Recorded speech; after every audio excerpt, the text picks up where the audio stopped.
A watershed or catchment area is described as an area of land that collects water from rainfall, stores and releases it to a stream, wetland or aquifer.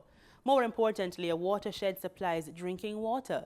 In Jamaica, the Kingston Metropolitan and Yallahs Watershed provides more than 40% of water supply for that area. Watershed Officer for the National Environment and Planning Agency NEPA, Andre Reed, says it has been a challenge to manage the catchment area. He shares how it is being done in a recent think tank. Simone Absalom gives us the details. NEPA's watershed officer Andre Reed says the Yallahs and Hope River watersheds are the most degraded.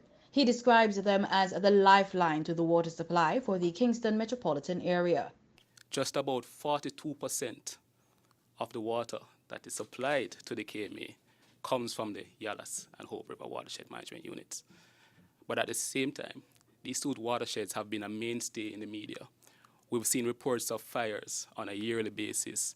We've seen reports of landslides. We saw a major one last year by Garden Town. We've seen reports of logging.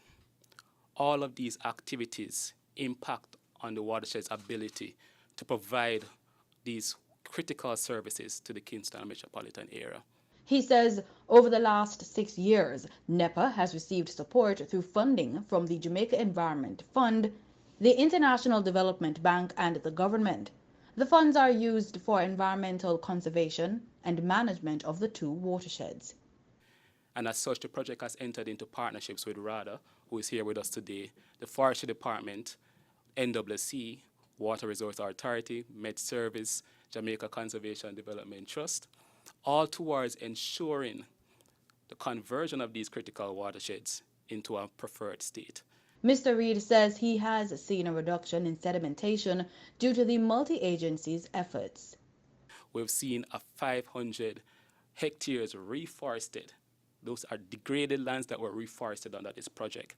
We've seen over 5,000 individuals that have been engaged in sustainable land management practices. We've gone ahead and we've generated a lot of data.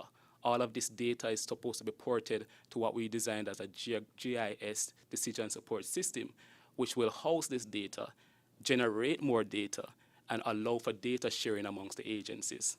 Mr. Reed envisions the continuation of these multi-agency partnerships beyond the 6-year agreement. For the news on PBCJ, I'm Simone Absalom Gill.